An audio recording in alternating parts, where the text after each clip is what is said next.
Hello, everybody, and welcome into episode number 302 of the Bible 2021 podcast. We are reading John chapter 11 today, and our focus is on how many people did Jesus resurrect exactly, and how did Jesus face death, and how did he deal with grief and the death of a friend. So we're focused on death today, but in a hopeful way, and we're going to learn from Jesus how to face death when friends and family members face it. I want to encourage you to check out our website. It is Bible2021.com, and to consider sharing the show with friends, because our goal is to get as many people as possible journeying with us through Scripture day by day as we go through each chapter.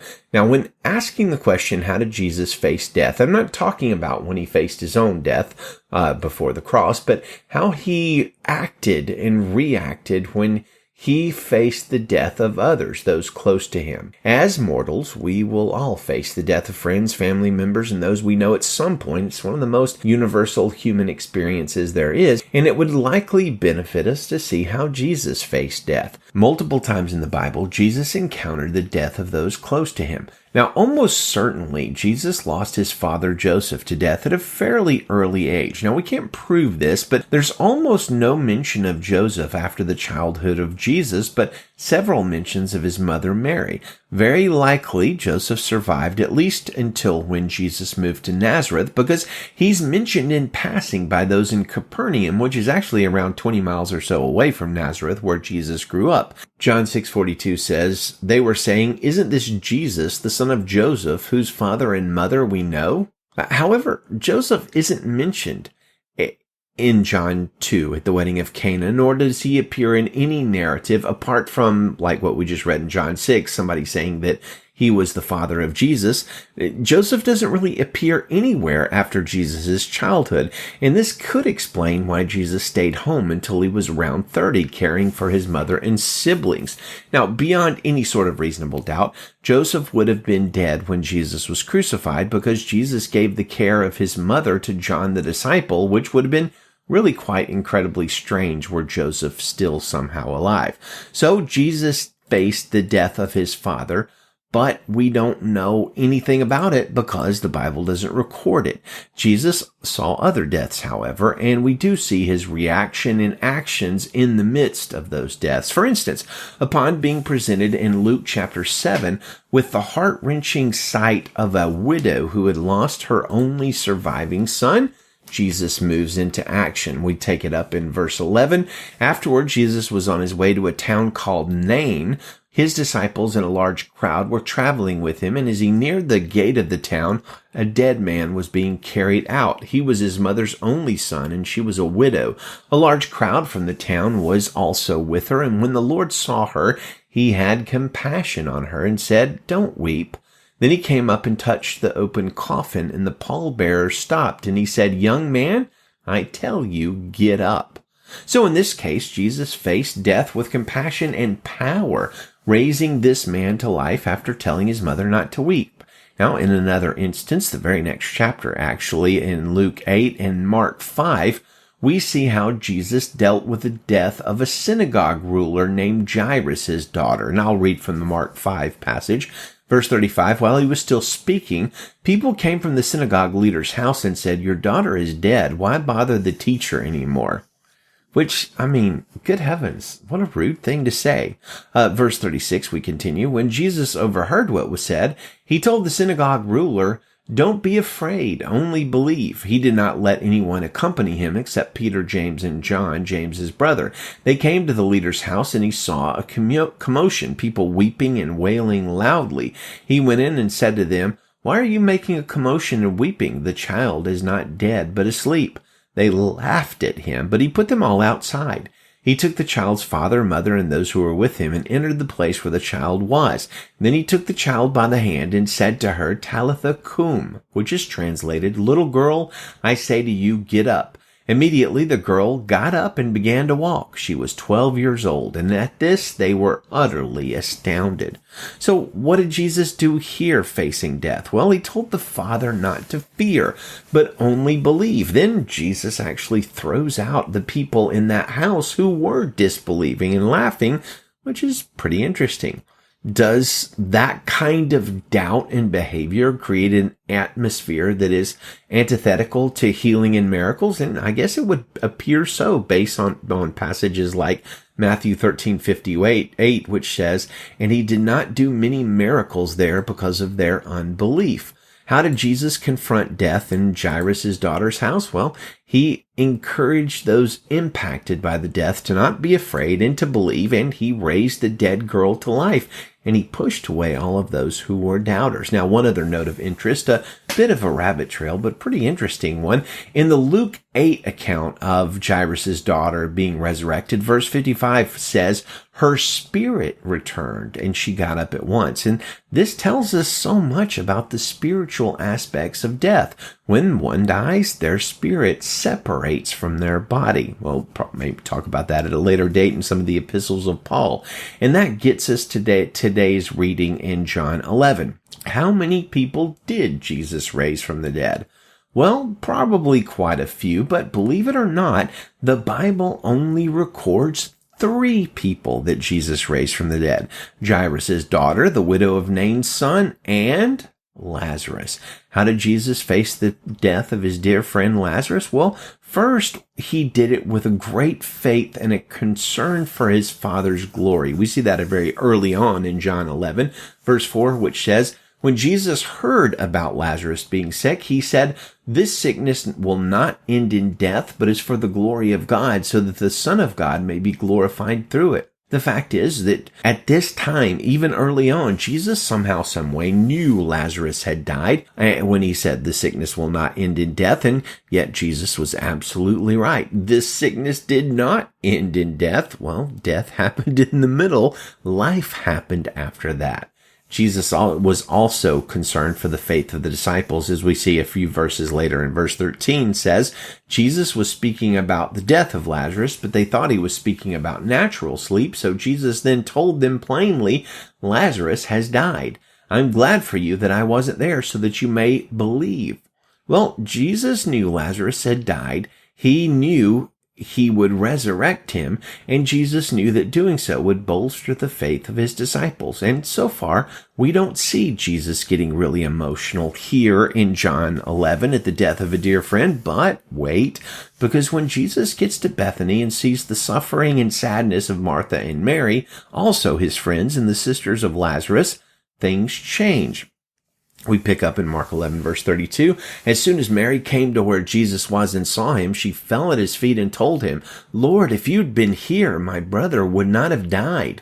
When Jesus saw her crying and the Jews who had come with her crying, he was deeply moved in his spirit and troubled. "Where have you put him?" he asked. "Lord," they told him, "come and see." Jesus wept. So the Jews said, "See how he loved him." But some of them said, "Couldn't he who opened the blind man's eyes also have kept this man from dying?" Then Jesus, deeply moved again, came to the tomb. It was a cave, and a stone was lying against it. Well, 3 times in just a few minutes, Jesus was basically overcome with grief, being deeply troubled and moved to see Mary crying, then outright weeping on the way to the tomb, and then even after that, being nearly overwhelmed with grief one more time when the Jews implied that Jesus could have prevented Lazarus' death.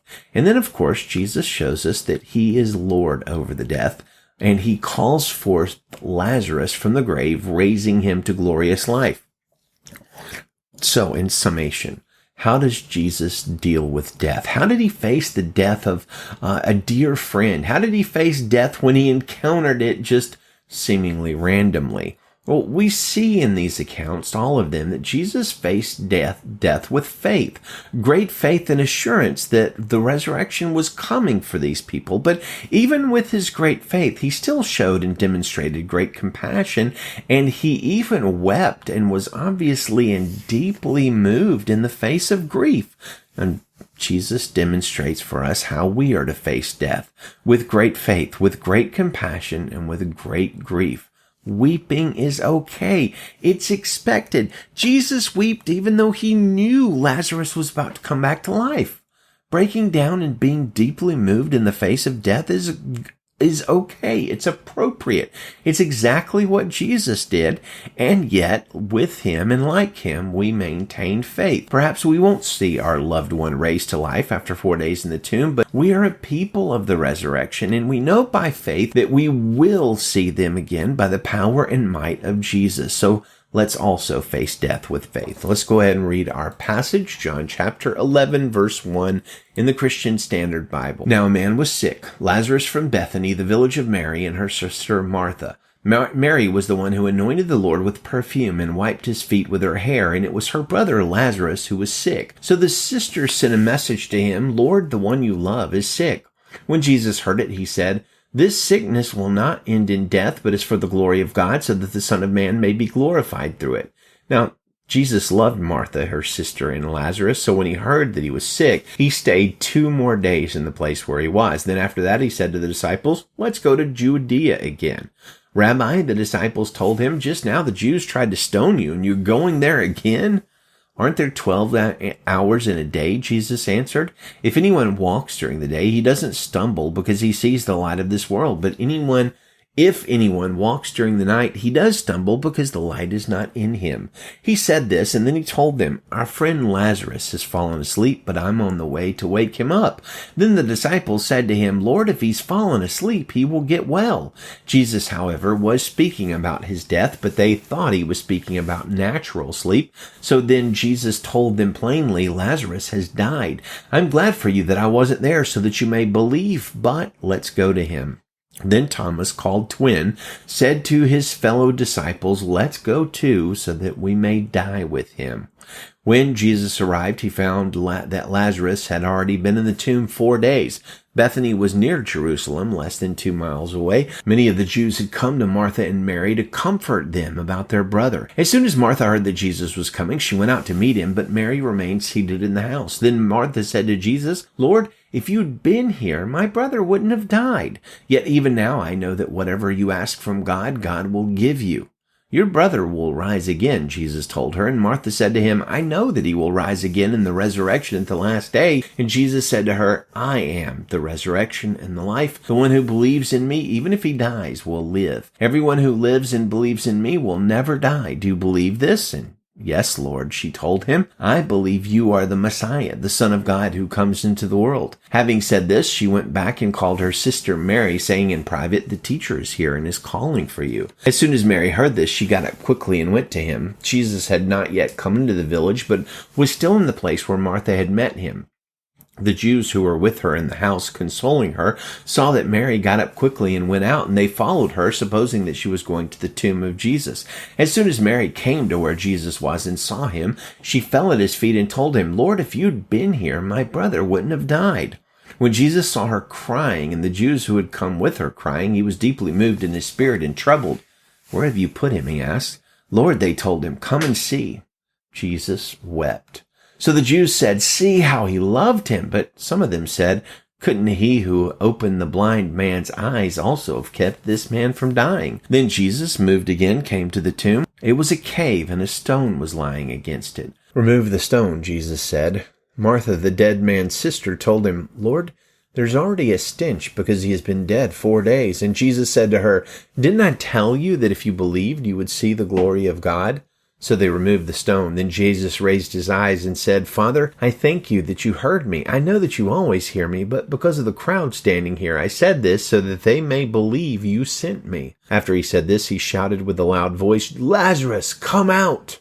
The dead man came out bound hand and foot with linen strips and with his face wrapped in a cloth. And Jesus said to them, unwrap him and let him go. Therefore many of the Jews who came to Mary and saw what he did believed in him. But some of them went to the Pharisees and told them what Jesus had done. So the chief priests and the Pharisees convened the Sanhedrin and were saying, "What are we going to do since this man is doing many signs? If we let him go on like this, everyone will believe in him, and the Romans will come and take away both our place and our nation." One of them, Caiaphas, who was high priest that year, said to them, "You know nothing at all. You're not considering that it is to your advantage that one man should die for the people rather than the whole nation perish." He did not say this on his own, but being the high priest that year, he prophesied that Jesus was going to die for the nation, and not for the nation only, but also to unite the scattered children of God. So from that day on, they plotted to kill him. Jesus therefore no longer walked openly among the Jews, but departed from there to the countryside near the wilderness to a town called Ephraim, and he stayed there with the disciples. Now the Jewish Passover was near, and many went up to Jerusalem from the country to purify themselves before the Passover. They were looking for Jesus and asking one another as they stood in the temple, "What do you think? He won't come to the festival, will he?" The chief priests and the Pharisees had given orders that if anyone knew where he was, he should report it so that they could arrest him. Well, as we see, Jesus is Lord over death, and he is the Lord of life. Let's close with our Bible memory passage for the month of October. It is 1 John 4, 7, and 8, and it says, "Dear friends, let us love one another, because love is from God, and everyone who loves has been born of God and knows God. The one who does not love does not know God, because God is love." Amen. Good day to you, friends, and Godspeed.